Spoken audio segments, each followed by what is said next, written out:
வணக்கம் உறவுகளே. இது ஒரு விசேட செய்தி. இன்னைக்கு நாங்க பார்க்க போற விடயங்கள் உலக அரசியலையே தலைகீழ புரட்டி போட போகுது. முதலாவது, ஈரானிய புரட்சிகர காவல்படை IRGC போர் நிறுத்தத்தை ஏத்துக்கிட்டாலும் தங்கட விரல் இன்னும் துப்பாக்கியின்ற ட்ரிகரில தான் இருக்கு என்று ஒரு பகீர் எச்சரிக்கையே விட்டிருக்கணும். ரெண்டாவது, ட்ரம்பின் போர் நிறுத்த அறிவிப்பால இஸ்ரேலுக்குள்ள ஒரு பிரம்மாண்டமான அரசியல் பூகம்பம் வெடிச்சிருக்கு. இஸ்ரேலிய அரசு 4 மணி நேரம் மௌனம் சாதிச்சதும் வலதுசாரி MP ட்ரம்பை அவமானப்படுத்தினதும் மிகப்பெரிய பரபரப்பை ஏற்படுத்தியிருக்கு. மூன்றாவது, இஸ்லாமாபாத்ல நடக்க போற அமைதி பேச்சுவார்த்தையில ஈரான் கலந்து கொள்ளும் என்று ஈரான் ஜனாதிபதி உறுதிப்படுத்தியிருக்கார். நாலாவது, இந்த போரின் முதல் நாளே ஈரானிய முன்னாள் உச்சபட்ச தலைவர் அலி காமெனி கொல்லப்பட்டாரண்ட நெஞ்சை உலுக்கும் திக் ரகசியத்தை ஈரான் இப்ப போட்டுடைச்சிருக்கு. அஞ்சாவது, இது ரொம்ப பலவீனமான போர் நிறுத்தம். ஈரானியர்கள் ஏமாற்றினா ட்ரம்ப் சும்மா இருக்க மாட்டாருண்டு அமெரிக்க துணை ஜனாதிபதி JD வான்ஸ் ஒரு பிரம்மாண்டமான இறுதி எச்சரிக்கையை விடுத்திருக்கார்.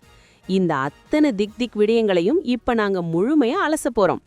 எங்கட விரல் இன்னும் ட்ரிகரில தான் இருக்கு. IRGC பகீர் எச்சரிக்கை. சர்வதேச ஊடகங்கள் கூறுவதுபடி ட்ரம்பும் ஈரானும் 14 நாள் போர் நிறுத்த ஒப்பந்தத்தை செய்திருக்கணும். ஆனா ஈரானிய புரட்சிகர காவல்படை இப்போ ஒரு நெஞ்சை உலுக்கும் அறிக்கையை வெளியிட்டிருக்கணும். நாங்க இந்த தற்காலிக போர் நிறுத்தத்தை மதிக்கிறோம். ஆனா முட்டாள் எதிரி இன்னொரு தப்பு கணக்க போட்டா நாங்க திரும்பவும் பிரம்மாண்டமான போருக்கு போக தயாராகவே இருக்கிறோம். எங்கட விரல் இன்னும் துப்பாக்கி என்ற ட்ரிகரில தான் இருக்கு, ஃபிங்கர் ஆன் த ட்ரிகர் என்று ட்ரம்பின் முகத்தில அடிச்ச மாதிரி ஒரு பகீர் எச்சரிக்கையை விடுத்திருக்கணும். அது மட்டுமில்ல உறவுகளே, ஈரானிய மக்களின் உள்கட்டமைப்புகள் மேல கை வச்சா அதுக்கு அவங்க பிரம்மாண்டமான விலையை கொடுக்க வேண்டி வரும் என்று அமெரிக்காவையும் இஸ்ரேலையும் நேரடியா எச்சரிச்சிருக்கணும். இஸ்ரேல் மற்றும் அமெரிக்காவோட நடத்தின 2 போர்கள் மூலமா தங்களுக்கு மிகப்பெரிய அனுபவம் கிடைச்சிருக்கு என்றும் வளைகுடாவில இருக்கிற நாடுகள் அமெரிக்காவோட வச்சிருக்கிற கூட்டணிகளை உடனே முறிச்சு கொள்ளணும் என்றும் அண்டை நாடுகளுக்கு ஒரு திக் வார்னிங்க கொடுத்திருக்கணும். இதோட சேர்த்து போர் நிறுத்தம் வாரதுக்கு சில நிமிடங்களுக்கு முதல் ஈரானிய படைகள் சரமாரியா ஏவுகணைகளை வீசின ஒரு பிரம்மாண்டமான வீடியோவையும் இப்ப வெளியிட்டிருக்கணும். இஸ்ரேலுக்குள்ள வெடிச்ச பிரம்மாண்டமான அரசியல் பூகம்பம். இன்னது பக்கம் ட்ரம்பின் போர் நிறுத்த அறிவிப்பு வந்ததும் இஸ்ரேலுக்குள்ள கற்பனை பண்ணி பார்க்க முடியாத ஒரு மிகப்பெரிய பூகம்பம் வெடிச்சிருக்கு. நள்ளிரவில ட்ரம்பின் அறிவிப்பு வந்ததும் ஈரானும் பாகிஸ்தானும் கொண்டாடி கொண்டிருந்த நேரத்துல இஸ்ரேலிய அரசு தொடர்ந்து 4 மணி நேரமா எந்த ஒரு அதிகாரபூர்வமான பதிலும் சொல்லாம மௌனம் சாதிச்சிருக்கு. மக்கள் உச்சக்கட்ட பீதியில உறைஞ்சு போய் வெளிநாட்டு ஊடகங்களான CNN செய்திகளை தேடி படிக்க வேண்டிய நிலைமை வந்திருக்கு. 4 மணி நேரம் கழிச்சு பிரதமரின் அலுவலகத்தில இருந்து ஒரு அறிக்கை வருது. ஆனா அது அவங்களோட தாய்மொழியான ஹீப்ரு என்ற மொழியில வரல. முழுதா ஆங்கிலத்துல மட்டுமே வெளியாகி வந்திருக்கு. 2 வாரங்களுக்கு ஈரானுக்கு எதிரான தாக்குதல்களை நிறுத்தி வைக்கும் ட்ரம்பின் முடிவை இஸ்ரேல் ஆதரிக்கிறது என்று அந்த ஆங்கில அறிக்கையில சொல்லப்பட்டிருந்துச்சு. வலதுசாரி அமைச்சர்களுக்கு பயந்து நெதன்யாகு இதை ஹீப்ரூவில சொல்லாம மறைச்சார் என்று அடிச்சு சொல்றாங்க. விடிஞ்ச பிறகு காலையில தான் ஒரு பெயர் குறிப்பிடப்படாத மூத்த அரசியல் வட்டாரம் மூலமா ஹீப்ரு மொழியில இதை உறுதிப்படுத்தி இருக்கணும். ஆனா நெதன்யாகு வெளியிட்ட அறிக்கையில இந்த போர் நிறுத்தம் ஈரானுக்கு மட்டுமே பொருந்தும், லெபனானுக்கு பொருந்தாது என்று ஒரு மிகப்பெரிய ஆப்ப வச்சிருக்கார். பாகிஸ்தான் அத்தனை பேருக்கும் போர் நிறுத்தம் என்று சொன்னாலும் இஸ்ரேல் லெபனானில தொடர்ந்து ஹிஸ்புல்லா மேல குண்டு வீசுவோம் என்று சொல்லி இந்த ஒப்பந்தத்துல ஒரு திக் ஓட்டையை உருவாக்கியிருக்கு. இந்த மௌனத்தை பார்த்து இஸ்ரேலிய வலதுசாரிகள் கொதித்தெழுந்திருக்கணும். தேசிய பாதுகாப்பு அமைச்சர் இட்டமார் பென்குவீர் கட்சியின் MP ஸ்விகா ஃபோகல் தன்னுடைய எக்ஸ் தளத்துல, டொனால்ட், நீங்க ஒரு லேம் டக்கா வெளியில வந்துட்டீங்க என்று ட்ரம்ப் ரொம்ப கேவலமா விமர்சிச்சிருக்கார். எதிர்க்கட்சி தலைவர் யாயிர் லபிட், இது இஸ்ரேலின் வரலாற்றிலேயே நடந்த மிக மோசமான ராஜதந்திர பேரழிவு என்று நெதன்யாகுவின் முகத்திரையை கிழிச்செறிஞ்சிருக்கார். இடதுசாரி தலைவர் யாயிர் கோலன், இந்த போர் நிறுத்தத்துல ஈரான் நான் மிகப்பெரிய பலசாலியா வெளியே வருது என்று ஒரு பிரம்மாண்டமான குண்டை தூக்கி போட்டிருக்கார். முதல் நாளே கொல்லப்பட்ட அலி காமெனி, ஈரானின் திக் ரகசியம். உறவுகளே, இவ்வளவு பிரம்மாண்டமான அரசியல் குழப்பங்களுக்கு மத்தியில ஈரான் ஜனாதிபதி மசூத் பெசச்கியான் இப்போ ஒரு நெஞ்சை உலுக்கும் உண்மையை உடைச்சிருக்கார். ஈரான் முன்வைத்த பொதுவான கொள்கைகளை அமெரிக்கா ஏத்துக்கிட்டது என்று சொன்ன அவர், இந்த போர் நிறுத்தம் சாதாரணமா வரல.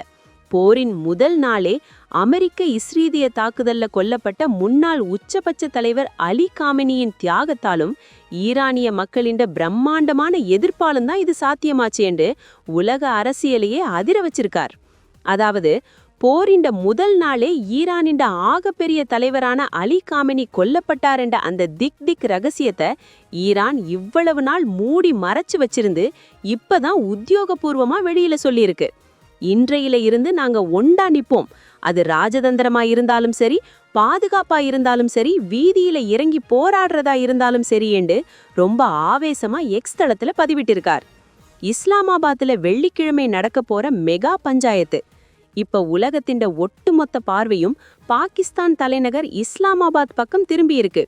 பாகிஸ்தான் பிரதமர் ஷெபாஸ் ஷெரீஃபோட 45 நிமிடம் தொலைபேசியில பேசின ஈரான் ஜனாதிபதி பெசிச்கியான் சொல்லியிருக்கார், வெள்ளிக்கிழமை இஸ்லாமாபாத்ல நடக்க போற அமைதி பேச்சுவார்த்தையில ஈரான் உறுதியா கலந்து கொள்ளும் என்று. இந்த மாபெரும், மன்னிக்கவும், இந்த பிரம்மாண்டமான பேச்சுவார்த்தைக்கு ஈரானிய குழுவின் தலைவரா ஈரானிய பாராளுமன்ற சபாநாயகர் மொஹமத் பாகர் கலிஃபாஃப் கோவார் என்று ISNA செய்தி நிறுவனம் சொல்லியிருக்கு. ஆனா தஸ்னிம் செய்தி நிறுவனம் இன்னும் முடிவாகல என்று சொல்லுது. இன்னொரு பக்கம் அமெரிக்கா தரப்புல இருந்து ட்ரம்பின் சிறப்பு தூதர் ஸ்டீவ் விட்காஃப், மருமகன் ஜாரட் குஷ்னர் மற்றும் துணை ஜனாதிபதி JD வான்ஸ் ஆகியோர் இந்த களத்துல இறங்க போறாங்க என்ற பகீர் தகவலும் வெளியாகி வந்திருக்கு. ட்ரம்ப் பொறுமை இழந்து நிற்கிறார் என்று JD வான்ஸின் இறுதி எச்சரிக்கை. உறவுகளே, இந்த நேரத்துல தான் ஹங்கேரியின் புடாபெஸ்ட் நகரத்துல பேட்டி கொடுத்த அமெரிக்க துணை ஜனாதிபதி JD வான்ஸ் ஈரானுக்கு ஒரு நெஞ்சை உலுக்கும் திக் வார்னிங் கொடுத்திருக்கார். இந்த 14 நாள் போர் நிறுத்தம் ஒரு ரொம்ப பலவீனமான போர் நிறுத்தம் என்று அவர் நேரடியா அடிச்சு சொல்லியிருக்கார். அவர் என்ன சொல்றார் என்று பாருங்கோ. ஈரான் அரசுக்குள்ள 2 விதமான ஆட்கள் இருக்கணும். வெளியுறவு அமைச்சர் மாதிரி சிலர் எங்களோட பேச்சுவார்த்தை நடத்த விரும்புறாங்க. ஆனா இன்னும் சிலர் வளைகுடாவுல என்ன நடந்திருக்கு, அமெரிக்கா ராணுவ ரீதியா என்ன செஞ்சிருக்கு என்ற உண்மைகளை மறைச்சு மக்கள் கிட்ட போய் லையிங் சொல்லிக் கொண்டிருக்கணும் என்று அவர் ஒரு பிரம்மாண்டமான குண்டை தூக்கி போட்டிருக்கார். தொடர்ந்து பேசின அவர், ஈரானியர்கள் நல்லெண்ணத்தோட வந்தா நாங்க ஒரு நல்ல ஒப்பந்தத்தை செய்வோம். ஆனா அவங்க பொய் சொன்னாலோ ஏமாற்றினாலோ இல்ல இந்த பலவீனமான போர் நிறுத்தத்தை குழப்ப நினைச்சாலோ அவங்க அதுக்கு பிரம்மாண்டமான விலையை கொடுக்க வேண்டி வரும். ஜனாதிபதி ட்ரம்ப் ஈரானுக்கு எதிராக தடைகள், ராணுவ தாக்குதல்களை தற்போதைக்கு நிறுத்தி வைக்க சொல்லியிருக்கார். ஆனா ஈரான் பேச்சுவார்த்தைக்கு வரலையேண்டா அந்த அத்தனை சர்வநாச தாக்குதல் திட்டங்களும் திரும்பவும் வெளியில வரும் என்று ட்ரம்பின் முகத்தில இருந்து ரொம்ப ஆவேசமா எச்சரிச்சிருக்கார். ட்ரம்ப் எங்களை அமைதி பேச்சுவார்த்தைக்கு போக சொல்லியிருக்கார். ஆனா ஈரானியர்கள் சரியா நடந்துக்கலையேண்டா அமெரிக்க ஜனாதிபதி விளையாடுற ஆள் இல்லை, not one to mess around என்று JD வான்ஸ் ஈரானுக்கு ஒரு நெஞ்சை உலுக்கும் இறுதி எச்சரிக்கையை விடுத்திருக்கார். உறவுகளே, ஒரு பக்கம் எங்கட விரல் ட்ரிகரில் இருக்கு என்று ஈரான் மிரட்டுது, இன்னொரு பக்கம் எங்கட ராணுவ தாக்குதல் திட்டங்கள் இன்னும் மேசையில தான் இருக்கு, ட்ரம்ப் பொறுமை இழந்து நிற்கிறார் என்று அமெரிக்கா மிரட்டுது. இடையில இஸ்ரேல் லெபனானை அடிச்சு சின்னாபின்னமா ஆக்கி கொண்டிருக்கு. வெள்ளிக்கிழமை இஸ்லாமாபாத்ல நடக்க போற இந்த பிரம்மாண்டமான ராஜதந்திர பேச்சுவார்த்தையில உண்மையிலே அமைதி வருமா, அல்லது உலக போர் வெடிக்குமா? அத்தனை திக் அப்டேட்டுகளையும் நாங்க உடனுக்குடன் உங்களுக்கு முந்தி கொண்டு வந்து தருவோம். தொடர்ந்து இணைந்திருங்கள் உறவுகளே. உங்களுக்கான கேள்வி, உறவுகளே, எங்கட விரல் இன்னும் ட்ரிகரில் தான் இருக்கிறது என்ற ஈரானின் எச்சரிக்கையையும், ட்ரம்ப் பொறுமை இழந்துள்ளார், ஏமாற்றினால் சர்வநாசம்தான் என்ற அமெரிக்காவின் மிரட்டலையும் நீங்கள் எப்படி பார்க்கிறீர்கள்? வெள்ளிக்கிழமை இஸ்லாமாபாத்தில் நடக்கும் இந்த பிரம்மாண்டமான அமைதி பேச்சுவார்த்தை வளைகுடா போரை முடிவுக்கு கொண்டு வருமா? உங்களது ஆழமான அரசியல் பார்வையை மறக்காமல் கீழே கமெண்டில் சொல்லுங்கள். இணையத்தால் இணைவோம், இந்த யுகத்தை வெல்வோம். உடனுக்குடன் செய்திகளை முதலில் தமிழில் நாங்கள் தான் கொடுக்கிறோம். எமது டியூப் தமிழ் 24/7 பக்கத்தை பின்தொடருங்கள். நன்றி, வணக்கம்.